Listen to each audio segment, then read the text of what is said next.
तो पंचम काल है, दुखमा काल है, पाप का काल है, कलयुग है। प्रत्येक प्राणी के पास, थोड़ा कम करो, कोई ना कोई दुख सबके पास है। कोई यहाँ बिना दुख के है ही नहीं है। ये काल का प्रभाव है। अच्छे स्वभाव वालों पर भी संकट आते हैं और बुरे स्वभाव वालों पर तो आते ही हैं। ऐसा नहीं जिनका स्वभाव अच्छा है तो उनको ऊपर परेशानियां नहीं आती हैं, आती हैं। हो सकता है और ज़्यादा आती हो। ईमानदार पर परेशानियां और ज़्यादा आती हों। बिना परेशानी का किसी का जीवन है ही नहीं है।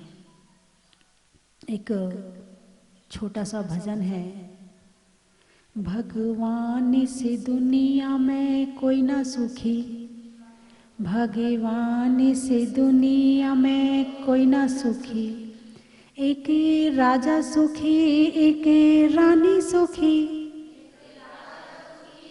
के रानी सुखी। जब पुत्र न होए तो दोनों दुखी, भगवान से दुनिया में कोई ना सुखी।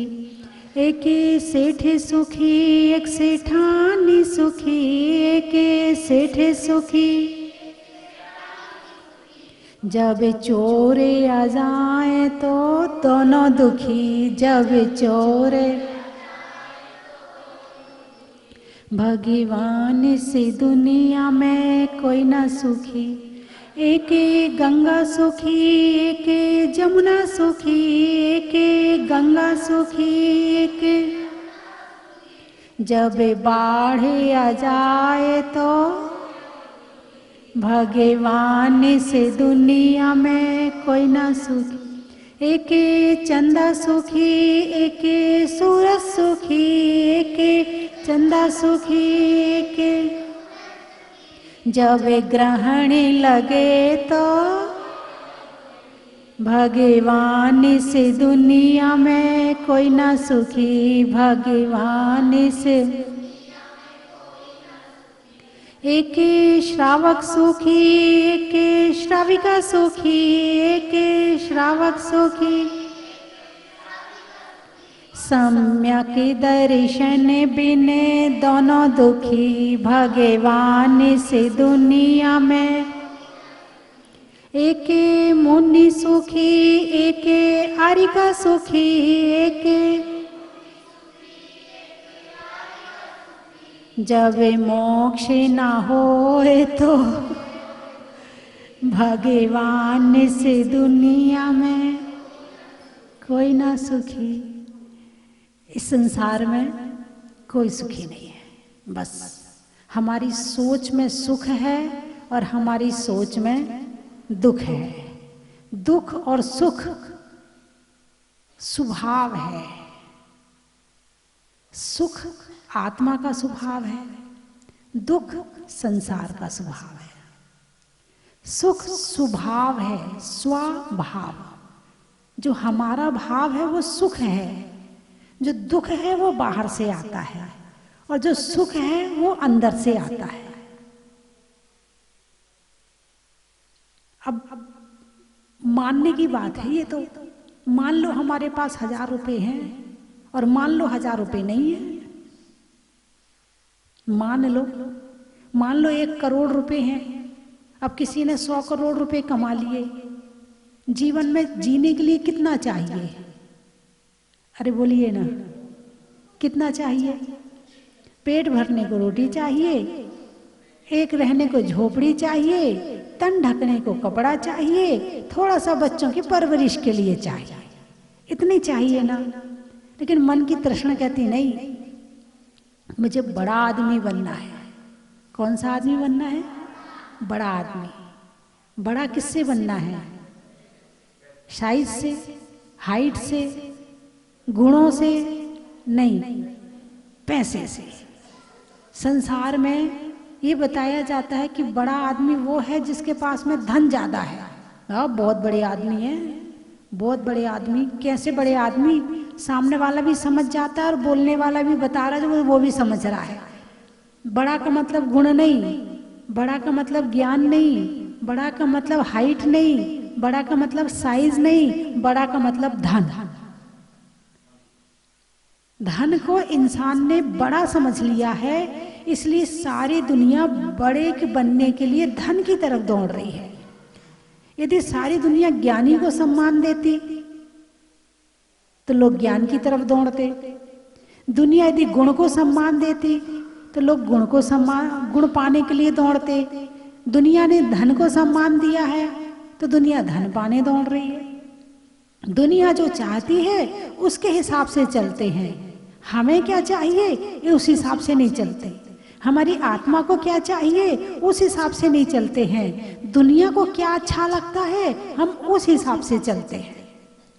दुनिया अच्छे कपड़े देख के हमारी प्रशंसा करती है तो हम अच्छे कपड़ों के पीछे भागते हैं। दुनिया ज्वेलरी से प्रशंसा करती है तो हम ज्वेलरी के पीछे भागते हैं। दुनिया ज्ञान की पुजारी नहीं है, दुनिया धन की पुजारी है। और ज्ञान की पुजारी हो जाए, ज्ञान का सम्मान करने लगे तो जो ज्ञानी है उसको तो शांति है ही है। जो ज्ञान की कीमत जानता है उसे भी सुख और शांति प्राप्त होने लगेगी और वो भी सुख पाने के लिए दौड़ पड़ेगा। पंचम काल है,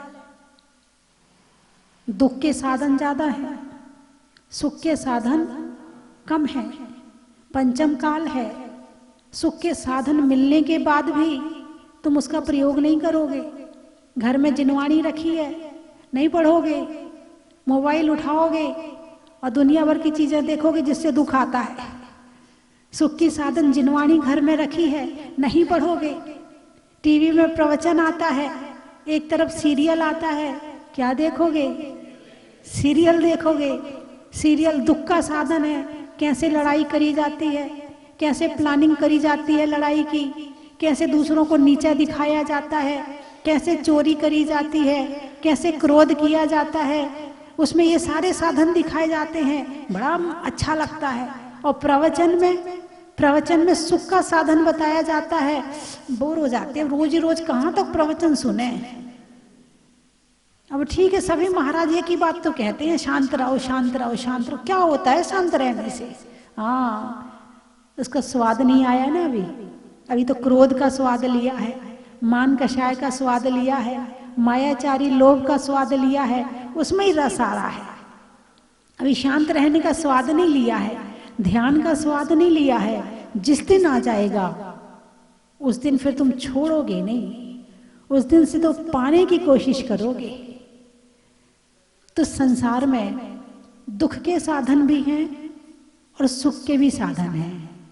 आप किनका प्रयोग ज्यादा करते हैं? संसार दुखी क्यों है? साधन की वजह से। किस वजह से? साधन की। मेरे पास ना मकान नहीं है, मेरे पास। अरे बोलिए ना, मकान नहीं है ना। मकान दुख का कारण है कि सुख का कारण है? किराए के मकान में रहोगे तो भी रह रहे हो। और कुछ लोग तो ऐसे होते हैं कि अपना मकान किराए पे दे देते हैं और खुद किराए पे रहते हैं। बहुत से लोग हैं जिनको शौक होता है कि हमें अपने हिसाब का मकान चाहिए और अपने हिसाब का बना नहीं पाए, और पैसा पूरा है उनके पास में, तो वो अच्छा मकान किराए से ले लेते हैं, उनको कोई टेंशन नहीं दिमाग में। लेकिन जो किराए के मकान में रहता है उसे 24 घंटे एक ही बात याद रहती है, मेरा घर का मकान नहीं है, मेरा घर का मकान नहीं है। भगवान वो दिन कब आएगा जब मैं अपने घर के मकान में पहुंच जाऊंगा? भगवान के पास जाएगा तो मकान मांगेगा, साधु संतों के पास जाएगा तो मकान मांगेगा। जिस मकान में तुम रह रहे हो और जिसे तुम ये कहते कि ये मेरे घर का मकान है, ये मेरा निजी मकान है, वास्तव में बताओ, वो वास्तव में स्थायी पता है आपका? आपसे पूछा जाए ओम प्रकाश जी है किसी का नाम? नहीं है। चलिए आप बताइए, आपके घर का स्थायी पता बताइए। हाँ, गूढ़ाचंद जी में मकान, ये आपका स्थायी पता है। एक व्यवहार की दृष्टि और एक निश्चय की दृष्टि।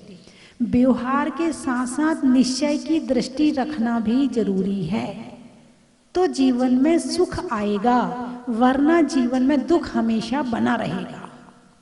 एक व्यवहार की आंख और एक निश्चय की आंख, दोनों आंखों से देखना जरूरी है।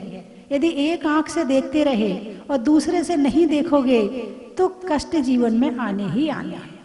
अब विचार करो, आप, मैंने पूछा आपका स्थायी पता बताइए, आपने फटाफट बता दिया गूढ़ाचंद जी में है मेरा मकान। स्थायी पता कितने समय तक के लिए है? अभी आपकी उम्र कितनी है? 54 साल के हैं आप। 70 साल, 80 साल, 90 साल, 100 साल, स्थायी पता कितने दिन का है? कितने दिन का स्थायी पता है? कोई पता नहीं है, कुछ भी पता नहीं कि कितने दिन का स्थायी पता है। और हम बड़े खुश रहते हैं, हमारे घर का मकान है ना? ये भी तुम्हारा स्थायी पता नहीं है। यदि स्थायी पता की वास्तव में दिल में तुम्हारी तड़प है तो स्थायी पता हमारा मोक्ष है, जहां से कोई उस मकान को खाली नहीं करवा सकता। ये तो आज है और कल नहीं है।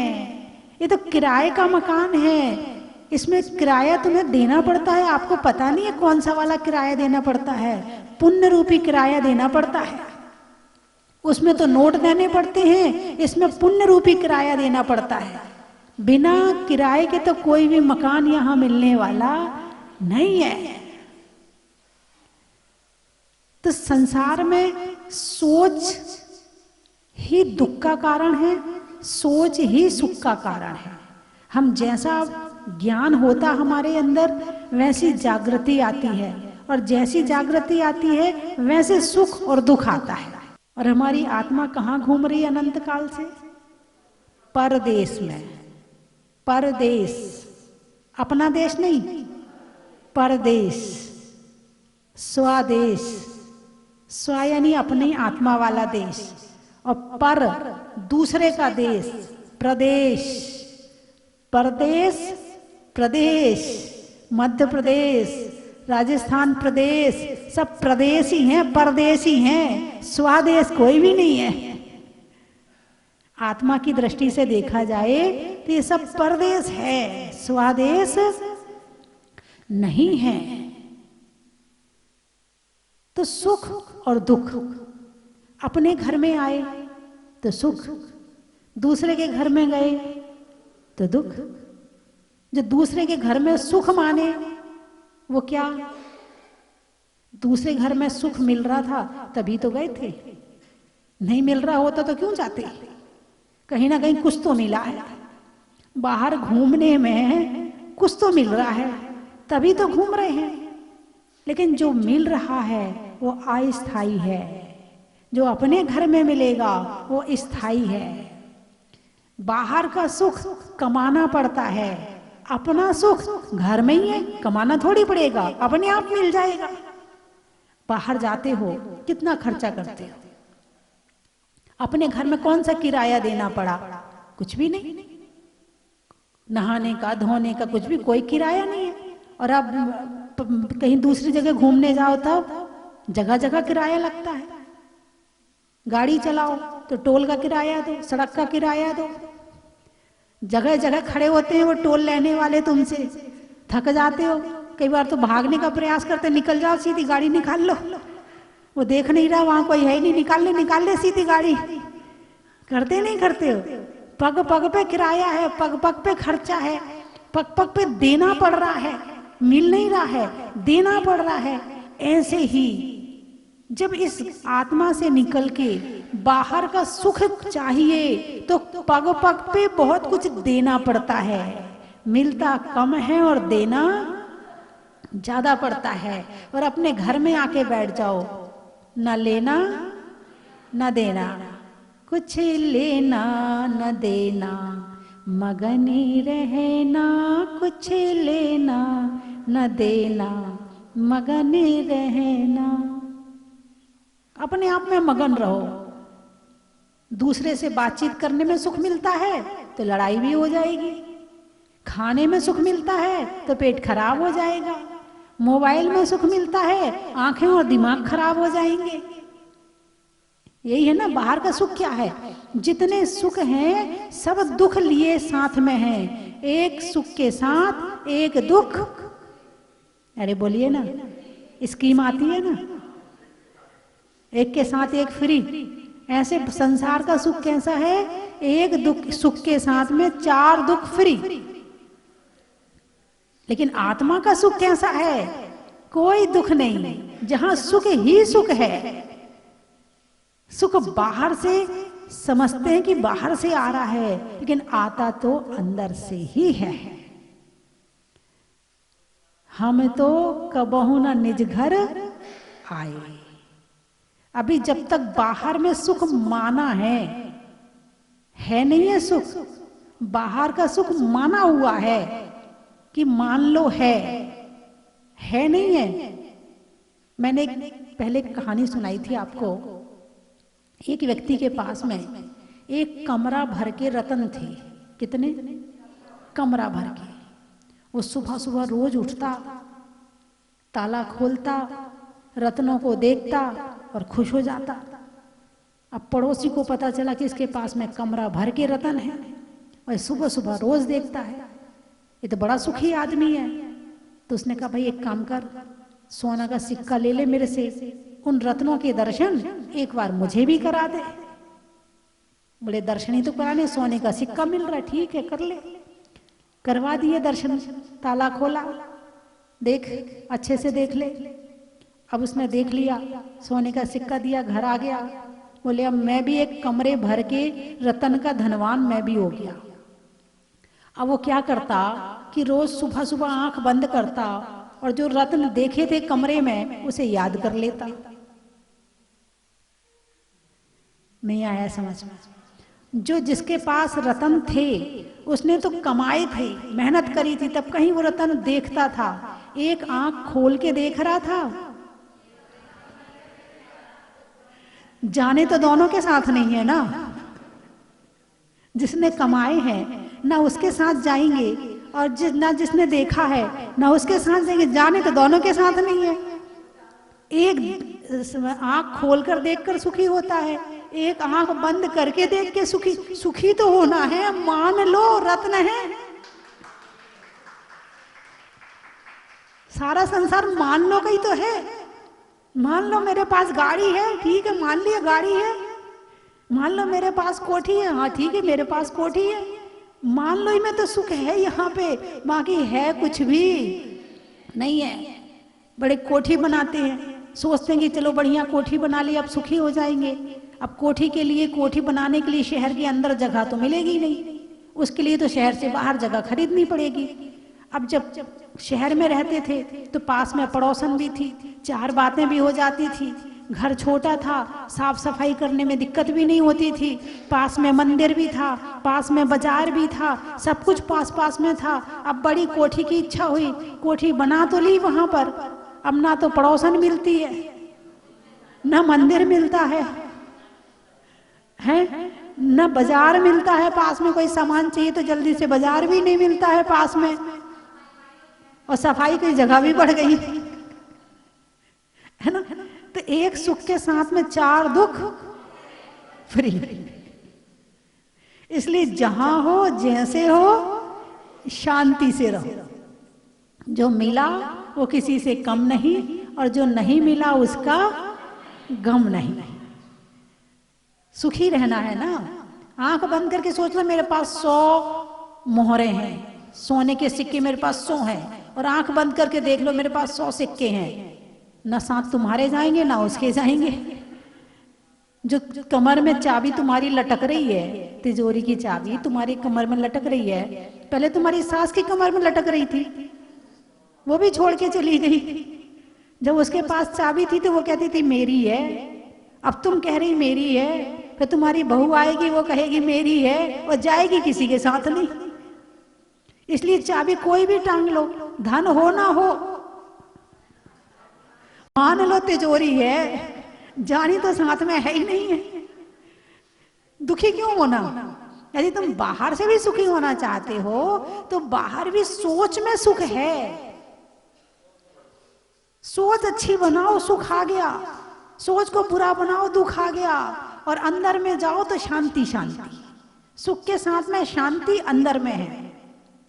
बाहर संसार में सांसारिक सुख है, आभास है सुख का, सुखाभास है। पंचम काल में सुख है नहीं है, दुखमा काल है। सुख का आभास है और दुख है। सुख और शांति तो केवल अंदर में मिलेगी और कहीं मिलने वाली है ही नहीं है। तो इसीलिए सुख का स्वभाव बनाओ। और बनाना क्या है? सुख स्वभावी आत्मा अपने अंदर में आ जाए तो सुख लेना शुरू कर देगी। बाहर घूमेगी तो दुखी रहेगी, अपने घर में रहेगी तो सुखी रहेगी।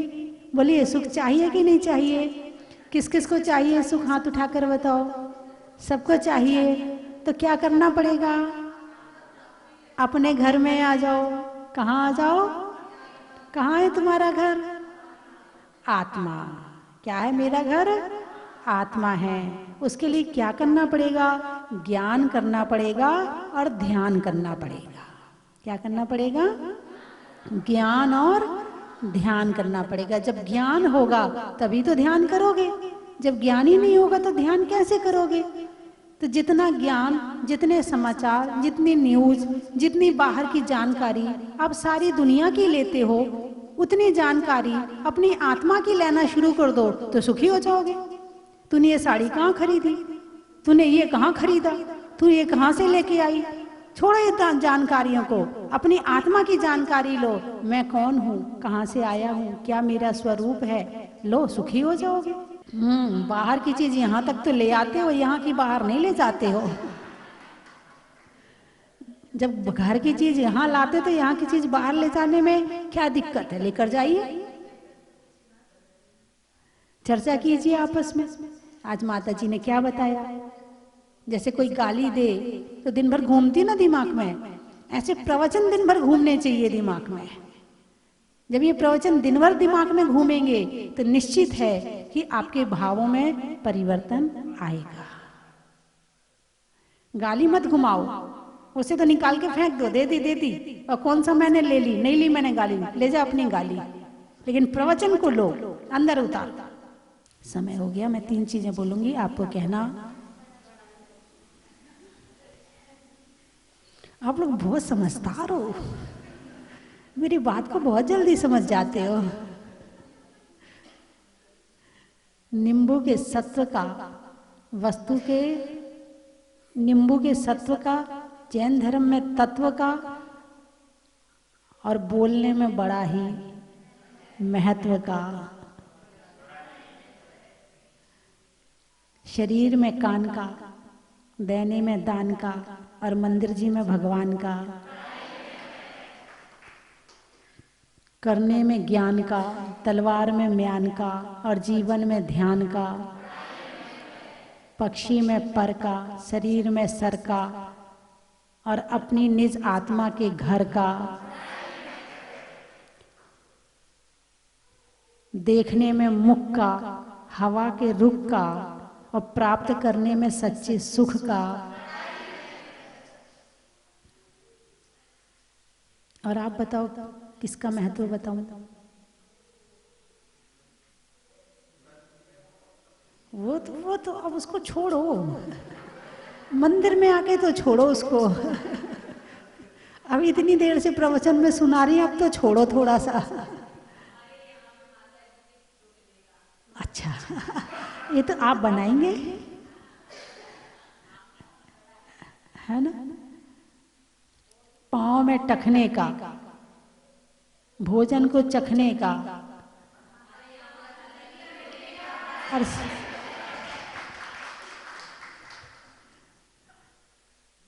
अनाज में दाने का, इनाम में पाने का और आपके मुस्कुराने का। स्वभाव में नर्म का, भोजन में कर्म का और जीवन में धर्म का। आत्मा में एक का, मनुष्य में नेक का, करने में भगवान के अभिषेक का मंगल हो जाया करता है। ऐसी स्वस्ति भूषण माता जी जब विहार करते हुए राजस्थान में प्रवेश किया, राजस्थान में सर्वप्रथम चतुर्मास हुआ तो झालरापाटन हुआ, उसके बाद कोटा हुआ और कोटा से विहार करते हुए जब पूज्य माता जी जा रही थी बड़े गांव पंचकल्याणक के हेतु, उस समय खबर मिली कि आचार्य श्री समाधिस्थ हो गए हैं। तो उस समय जो वहां जाने के भाव थे वो सारे वहीं पर रुक गए और पूज्य माता जी का मन नहीं था कि मैं वहां जाऊं। वहां पहुंचने से पहले उस समय हम लोग चमलेश्वर में थे और चमलेश्वर में जब पहुंचे तो वहां से पूज्य माता जी के संग से सृष्टि भूषण माता जी हैं, उन्होंने कहा था कि यहाँ पास में कोई जहाजपुर गांव है, वहां बहुत सारी प्रतिमाएं भूगर्भ से निकली हुई हैं, वहां के दर्शन अवश्य करना। तो भाव तो थे मन में, लेकिन एक भाव खिन्न भी हो चुके थे जब आचार्य श्री की खबर सुनी। तो वहां से जब निवेदन आया कि माता जी आप चलिए जहाजपुर, तो माता जी ने हाँ तो कर दी। उससे पहले हाँ हो चुकी थी और वहां पर सिद्ध चक्र विधान की भी स्वीकृति हो गई थी। और पूज्य माता जी को जब खबर मिली आचार्य श्री की तो वहां जाने का मन नहीं था, लेकिन वहां पहुंचे तो वहां पर जब अष्टानी का पर्व शुरू हो चुका था तब वहां पहुंचे। 2 दिन निकल चुके थे और पूज्य माता जी के चरण जैसे ही वहां पड़े, जब वहां गए तो विधान तो शुरू था लेकिन वहां पर लोग नहीं थे। लोग कितने थे? 4 या 5। लेकिन पूज्य माता जी के पहुंचते ही, जैसा कि मैंने कहा कुछ चरण ऐसे होते हैं जहां पढ़ते हैं तो मंगल मंगल हो जाता है। तो जब पूज्य माता जी के चरण जहाजपुर में पड़े तो वहां पर जो विधान में 4-5 लोग बैठे थे, वहां पूरा का पूरा प्रांगण भरना शुरू हो गया और बहुत ही विशाल रूप में वो एक छोटे से गांव में बहुत अच्छा से चक्र का विधान हुआ। जब पूज्य माता जी वहां से विहार करना था तो माता जी के मन में क्या भाव आए वो ही जाने। उनके मुंह से स्वतः ही निकल गया कि यहाँ अभी और प्रतिमाएं निकलेंगी। लेकिन जहाजपुर प्रसिद्ध कहाँ से हुआ? राजस्थान के जहाजपुर स्वस्ति धाम से प्रसिद्ध हुआ। पूज्य माता जी के ऐसे वहां पर रहकर जो उन्होंने तप किया, संयम किया और जहां वहां त्याग करे, उसका वो परिणाम था कि मात्र 5 वर्ष में वो मंदिर बन के खड़ा हो गया। और ऐसा भव्य भव्य वहां का पंचकल्याणक हुआ है जिसे आज तक लोग याद करते हैं। आप गए थे क्या पंचकल्याणक में? नहीं जा पाए। आपने बहुत बड़ी चीज खोई है। आप उस पंचकल्याणक को देखते तो आपको गर्व होता कि पंचकल्याणक तो बहुत हुए। बुजुर्ग लोग ने कहा है वहां जो 70-75 साल के हैं, कहते हैं कि इतने पंचकल्याणक देखे माता जी, लेकिन आज जैसे पूरे राजस्थान में ऐसा पंचकल्याणक पहली बार देखने को मिल रहा है। और वहां मैं स्वयं थी, वहां का पंचकल्याणक ऐसा था, ऐसा लग रहा था कि देवों ने नगरी बसा रखी है, क्योंकि वहां पर इतने आसपास कोई होटल नहीं, कोई धर्मशाला नहीं, रुकने की व्यवस्था नहीं। वहां पर जो कमरे तैयार किए जाते हैं वैसे कमरे तैयार किए गए थे। 3-4 डोरमेट्री बनी गई थी। 700 कमरे थे, प्लाई के बने थे। ऐसे कॉटेज बनाए जाते हैं जब लोग विजिट करने कहीं होटलों में जाते हैं तो वहाँ ऐसे कमरों के लिए लोग 5-5 हजार रुपए रात के देते हैं। ऐसे कमरे वहाँ बनाए गए थे और वहाँ वाकई में ऐसा लगता था कि जैसे देवों ने कोई नगरी बसा रखी हो। और वहाँ इतना व्यक्ति था, लेकिन 7 दिन के पंचकल्याणक में एक भी खबर ऐसी सुनने नहीं मिली कि आज ये बीमार है, आज इसके ये हो गया। और जैसे सब देवों ने सब कुछ अपना बना रखा हो। पूरी देवनगरी लग रही थी और किसी को किसी तरह का कोई कष्ट नहीं। यहाँ तक कि मैं बताऊं, मेरे पैर में इतना दर्द था कि मैं चल नहीं सकती थी, लेकिन उस पंडाल के मैं दिन में 4 चक्कर लगाया करती थी और मुझे दर्द का एहसास नहीं होता था। वाकई में वहां पर कोई दिव्य शक्ति थी और गुरु माँ का आशीर्वाद था। वहां साक्षात वो गर्भ से प्रकटित जहाजपुर में स्थित थे भगवान मुनि सुरतात, उनका आशीर्वाद था और ऐसी देवनगरी वहां बसी और इतना सुंदर पंचकल्याणक हुआ जिसे आज तक लोग याद करते हैं। ऐसी पूज्य माता जी के श्री चरणों में हम निवेदन करेंगे कि पूज्य माता जी ऐसी ही कुछ मंगल यहाँ कर दो और सच में यहाँ भी मंगल ही मंगल हो गया, जिसका हमें कभी सोचा नहीं था कि इतने लोग यहाँ पर आएंगे। पूज्य माता जी का इतने दिन का प्रवास यहाँ होगा और इतने लोग यहाँ दिन प्रतिदिन आ रहे हैं और ऐसे भव्य मंदिर के दर्शन कर रहे हैं। हमें खुद बहुत अच्छा लगता है इतने सुंदर मंदिर के दर्शन करके कि एक छोटे से गांव में इतना सुंदर मंदिर भी होगा, तो कभी हम शायद दर्शन भी ना कर पाते और यहाँ भक्ति करने का मौका मिल रहा है। ये तो सिर्फ पूज्य माता जी की कृपा है। उनके चरणों में निवेदन करेंगे कि वो अपनी मंगलमयी वाणी से हम सबको मंगल मंगल कर दें। ऐसे मेरे को महसूस हो रहा, मैं धन्य हो गया हूँ। बहुत ही चमत्कारिक मूर्ति है और बहुत ही अच्छा लगा यहाँ आके। अब ऐसे लग रहा है कि जाने का दिल ही नहीं कर रहा है। और यहाँ की व्यवस्था वगैरह भी बहुत अच्छी है। रात को आए तभी भी हमारे जयकुमार पंडित जी ने, उन्होंने बहुत साथ दिया हमारा और इन्होंने एकदम सब व्यवस्था कर रखी थी हमारे लिए। और यहाँ आके बहुत अच्छा लगा, बहुत ज़्यादा अच्छा लगा। धन्य हो गए यहाँ के दर्शन करके। हम कहाँ माता जी का सानिध्य और यहाँ के दर्शन हम लोग इतनी अच्छा से, और हमारे वो डिमापुर वाले पंडित जी वो भी हैं यहाँ पे, बहुत ही अच्छा लगा हमें, बहुत अच्छा सम्मान भी किए। मतलब धन्य हो गए हम यहाँ के मुनि सुव्रत भगवान के शांति धारा करके, बहुत अच्छा लगा हमें यहाँ के। जय। हम आज 8वीं बार आए हैं। हम जब भी आते हैं तब कुछ हमें अच्छा ही लगता है, और कुछ भी अवसर हो, कुछ भी शुभ अवसर हो तो ऐसा लगता है कि बस प्रभु के दर्शन हो जाए। आज मेरे पति का जन्मदिन है। भगवान से यही प्रार्थना करती हूँ कि उनकी बहुत लंबी उम्र हो, वो हमेशा स्वस्थ रहे और उनके सारे स्वप्न पूरे हो और हम आपके दर्शन के लिए हमेशा आते रहें। जय जिनेन्द्र। आज हम यहाँ पे 6ठी 7वीं बार आए हैं, पर हमने कभी तक आज पहली बार शांति धारा की है मेरे पति जी ने, तो मुझे बहुत अच्छा लगा। आज मेरे बेटे बहू की शादी की सालगिरह भी है।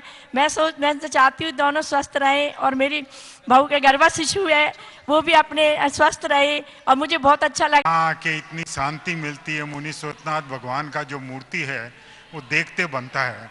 इतना शांत सुंदर, यहाँ आने से भाव इतने भावुक हो जाते हैं कि पूछे मत। बार बार जब भी राजस्थान आता हूँ तब तक हर बार स्वस्थी धाम आकर जाता हूँ, यहाँ का कलश करता हूँ। भगवान का कलश करके बहुत शांति मिलती है और जो करता है कि यही परमानेंट रह जाऊँ।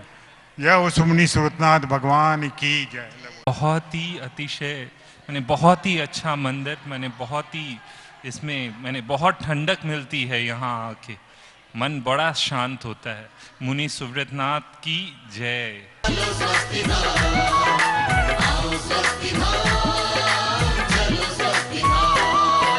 स्वस्ति धाम चन की थाल को सजाओ रे आज, रत्नों की थाल को भर लाओ रे आज। आओ आओ करे रे गुणगान आरती भगवन की। आओ आओ करे गुणगान आरती भगवन की। आओ आओ करे रे गुणगान आरती भगवन की।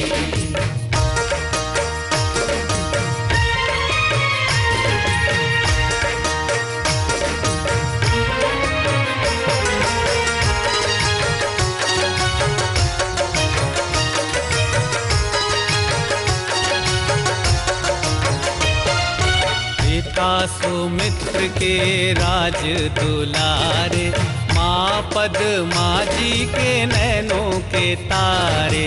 पिता सुमित्र के राज दुलारे, माँ पद्मा जी के नैनों के तारे। राजगृही में जन्म लियो आप, राजगृही में जन्म लियो आप। आओ आओ मनाए खुशी आज आरती भगवन की। आओ आओ करे गुणगान आरती भगवन की। आओ आओ करे गुणगान आरती भगवन की।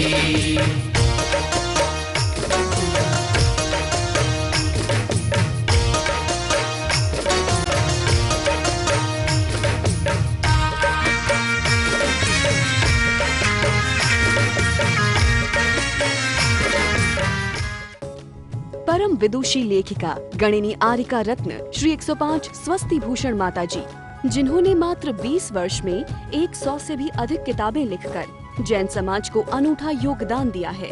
बड़े बड़े विधान जैसे कल्पद्रुम महामंडल विधान, सिद्ध चक्र महामंडल विधान, इंद्रध्वज महामंडल विधान एवं विशेष जिनपद, पूजांजलि आदि महत्वपूर्ण साहित्य बहुत ही सरल व सुबोध शैली में लिखे हैं, जिसमें गद्य एवं पद्य साहित्य भी समाहित है। इन महान साहित्यों को पढ़कर आप भी अपने ज्ञान का विकास कर सकते हैं। साहित्य प्राप्त करने हेतु आज ही संपर्क करें। संपर्क सूत्र 7906062500 9868345768।